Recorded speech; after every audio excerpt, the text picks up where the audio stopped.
That's so funny. That's only a little bit funny. As I breathed out, a thought came in. It said, "Cow, you've forgotten to turn on the microphone again." Has anybody else been having crazy lucid dreams to a point where you're awake before you wake up? You're not sure. Oh, I love this quote. I don't know, I can't remember who it was. A man once had a dream that he was a butterfly, and then he woke up and he didn't know if he was a man who had a dream that he was a butterfly, or a butterfly dreaming that he's a man. And it's kind of like that. That's just what it feels like, because my dreams are so real and so like, who are the people in my dreams? Who are the people in our dreams? The people, sometimes you have people you do know, like family or friends, who pop in for guest appearances in dreams. Like, I get that. But then I have all these people, I don't know who they are. I've never seen them before in my life. But they're there, and they're real, and they're whole, and I'm talking with them, I'm interacting, or I'm watching them in my dream. And my dreams too always have water everywhere. There's just water. It's flooding everywhere. And a lot of them previously actually have been sort of post-apocalyptic type dreams.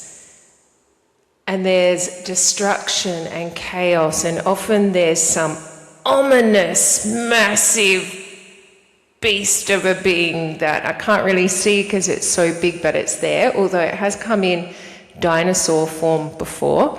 So I've had massive dinosaurs roaming this post-apocalyptic scene, and I'm like going, okay, you're over there, dinosaur, I'm going over here. But there's water everywhere. What is it?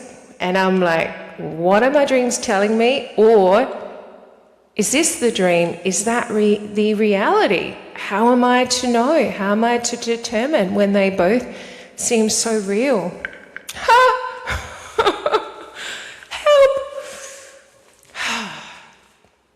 I was here hoping to help other people, and now I'm like, help me!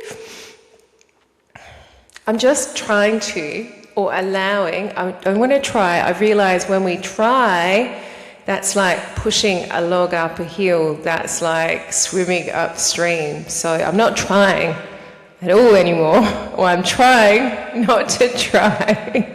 Hang on a sec. Trying not to try? Well, that means you're even more in the element, in the essence, in the spirit of trying, which I don't want to do anymore. I've realised it's the trying, it's the efforting, it's the pushing. That's not right. It's not the way we're meant to go. We're meant to allow.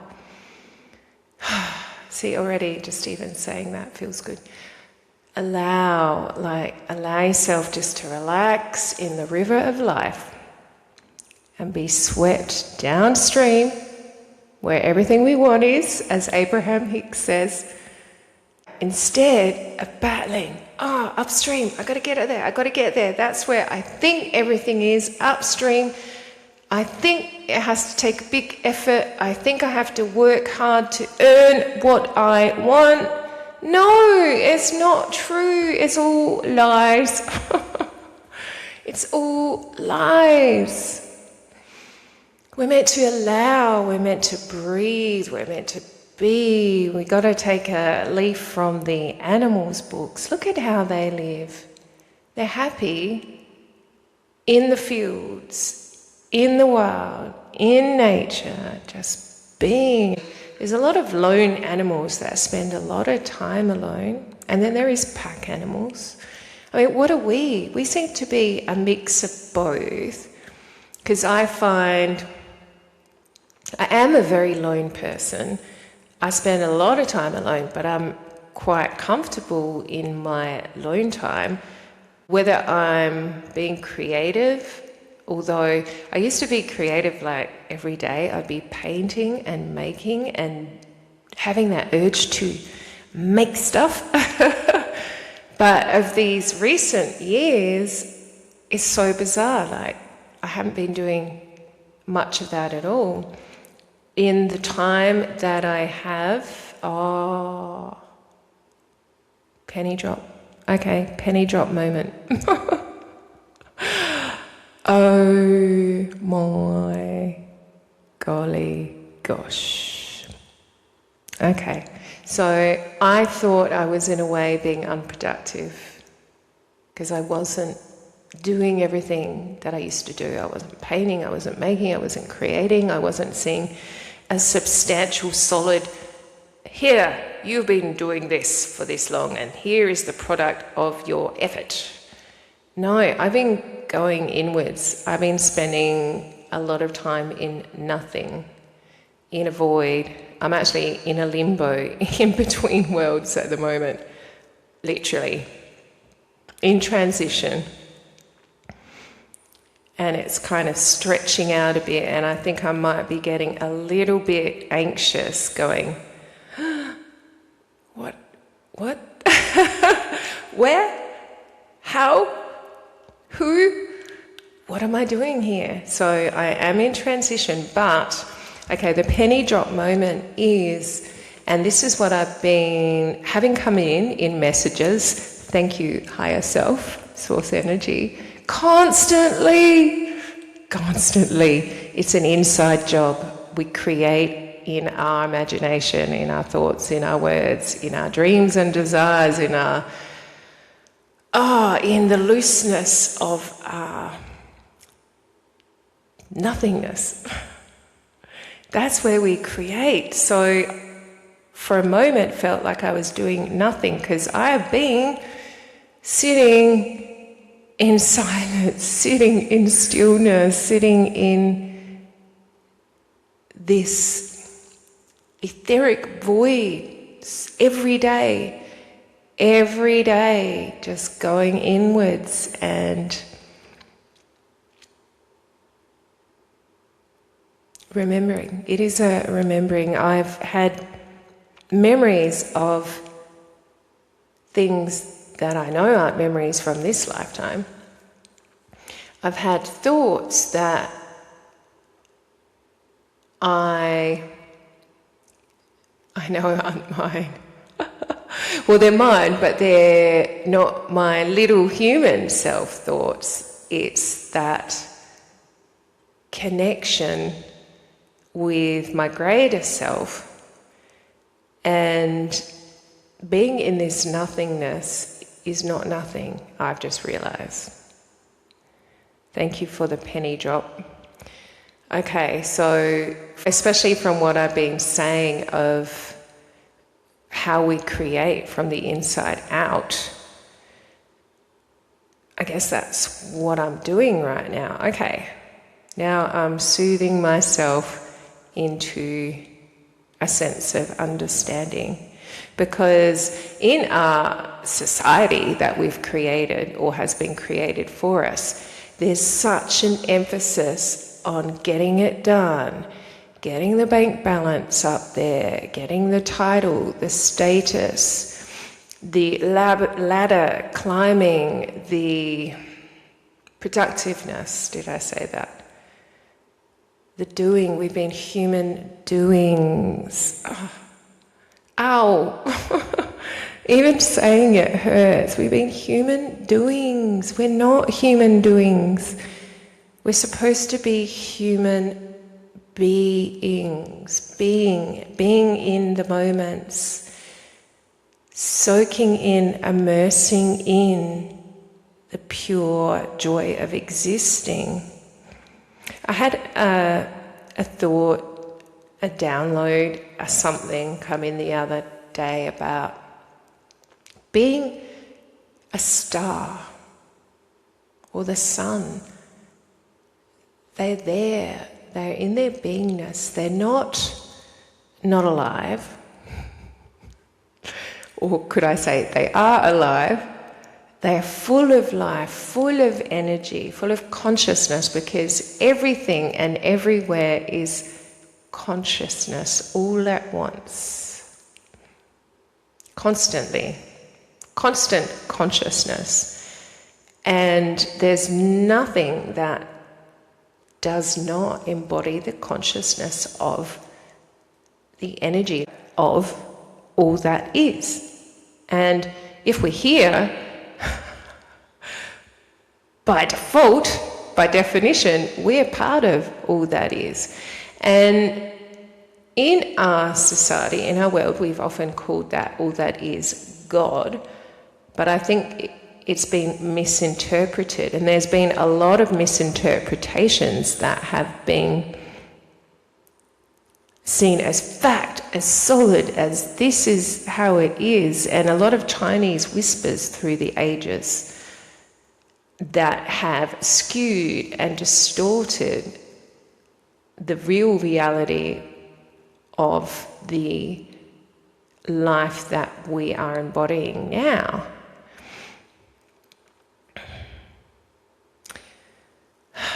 Sigh.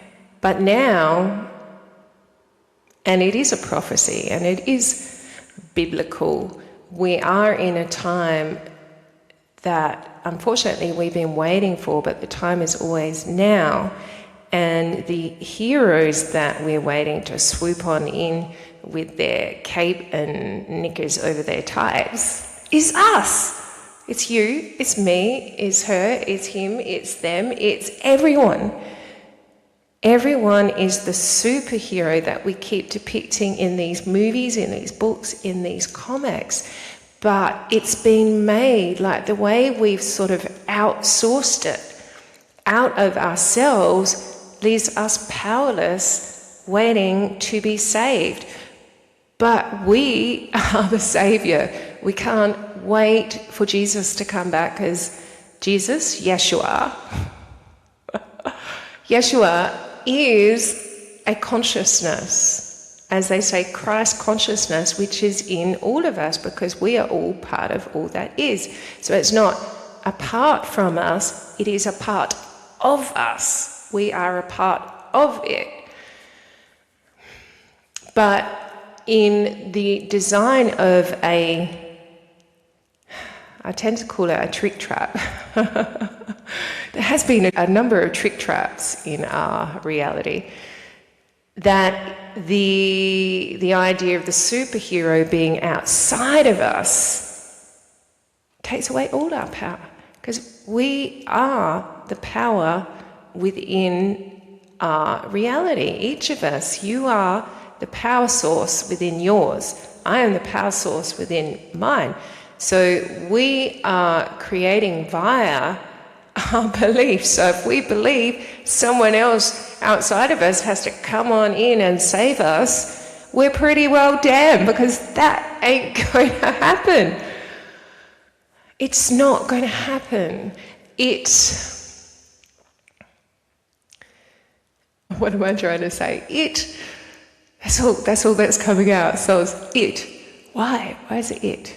Maybe it's something to do with the movie It. Because segue, our devils, our demons are us too, but we are trying to push them to the outer and not integrate our darkness. So that's something that keeps coming up for me lately, and I have gone within and I have met the dark side of care. And I know her capabilities, I know her potential to do and be horrible. Horrible. I could be the most horrible person, and everyone has the potential within them to be the very best and the very worst. But it always comes down to choice. And I have always chosen, even though, I am not, by far, I am not perfect. And I've made many mistakes, and I probably hurt people, not by intention, but by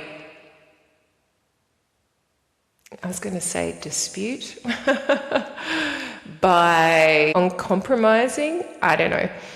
But we all have that. So we are all the superhero and we are all the villain within our reality.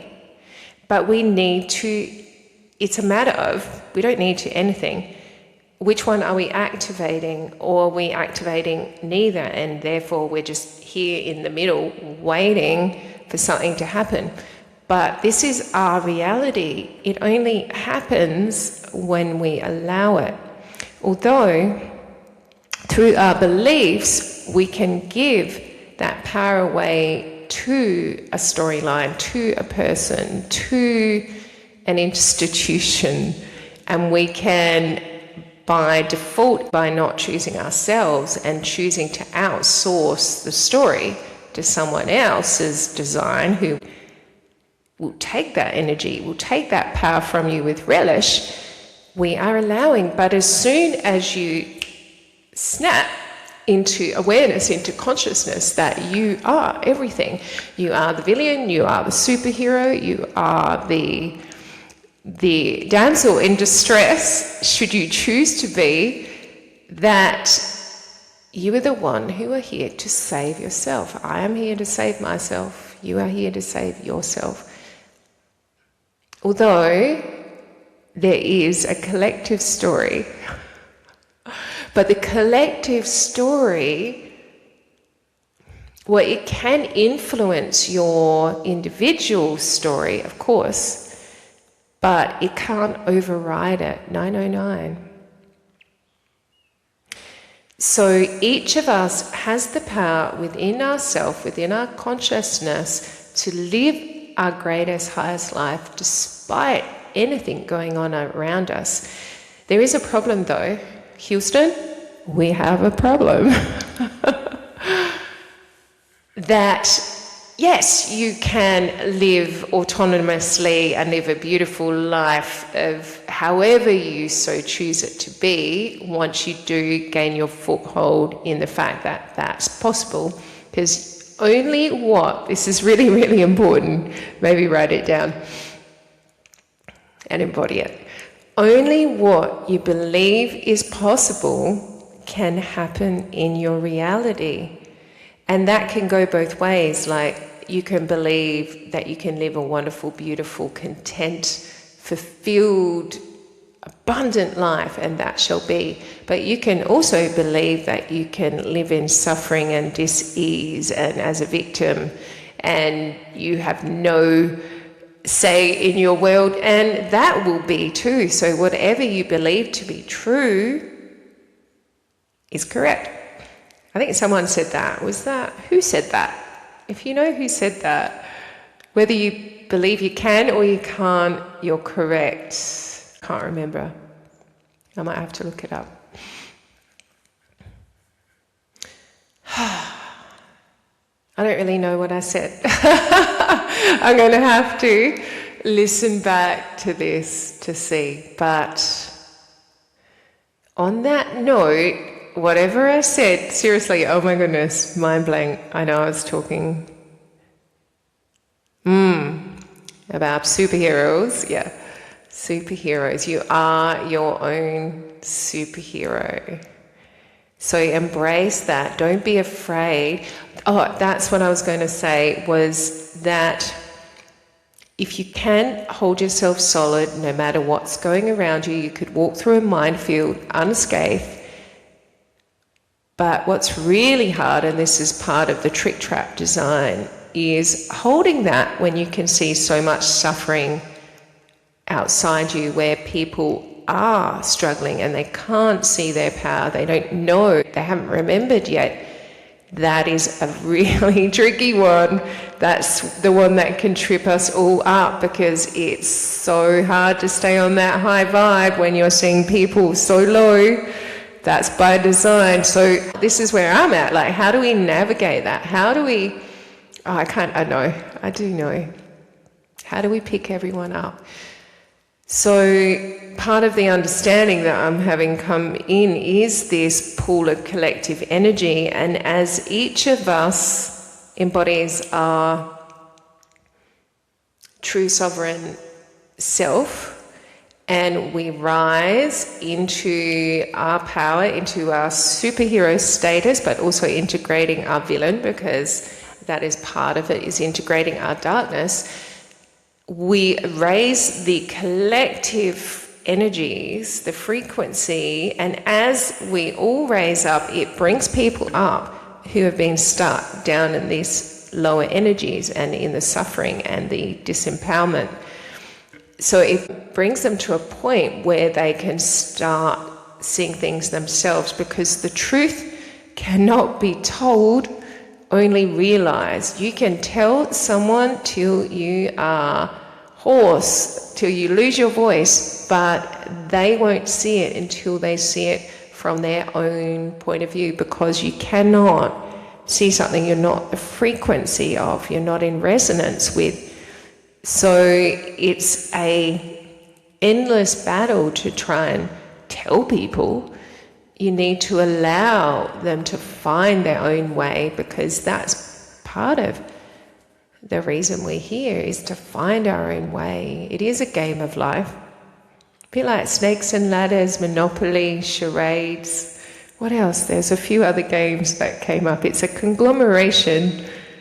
It's like Minecraft, definitely Minecraft is in there. What else? There was something, chess. Holy guacamole, chess. Life is definitely like a game of chess. And if you're a good chess player and you know how to anticipate not only your own moves, a few moves ahead, but also the potential of your opponent's moves, holy moly. Then you're playing the game. But we are all tapped into the one energy. So essentially we can all tap into each other and know what each other's going to do before each other knows what they're going to do. That is the magic of life. Okay, I'm going to go. I hope you enjoyed whatever I said. I'm always sending much love, and I really hope you're having a wonderful morning, arvo, evening, and I hope you are realizing your own reality for yourself. And I hope you are understanding your potential on both the light and the dark. And I hope you are integrating and bringing these wonderful polarities into center, in together, and not casting out the dark or putting the light on the pedestal, but bringing them together in harmony, because I think that's what we're meant to do. But tell me what you think. I love feedback. I've gotten a little bit, and I appreciate everyone who has stopped and left me a word or two. Much appreciation, because I kind of wanted this to be interactive. And at some point, I'm going to start talking to other people, because that's essentially what I wanted to do here. But I think I've been practicing talking. I've been getting my momentum and getting a flow and getting used to it. So maybe by the time I start talking with other people, I'll be a bit more at ease in myself with it all. Okay, I'm going to pop out and I'll pop back to Moz.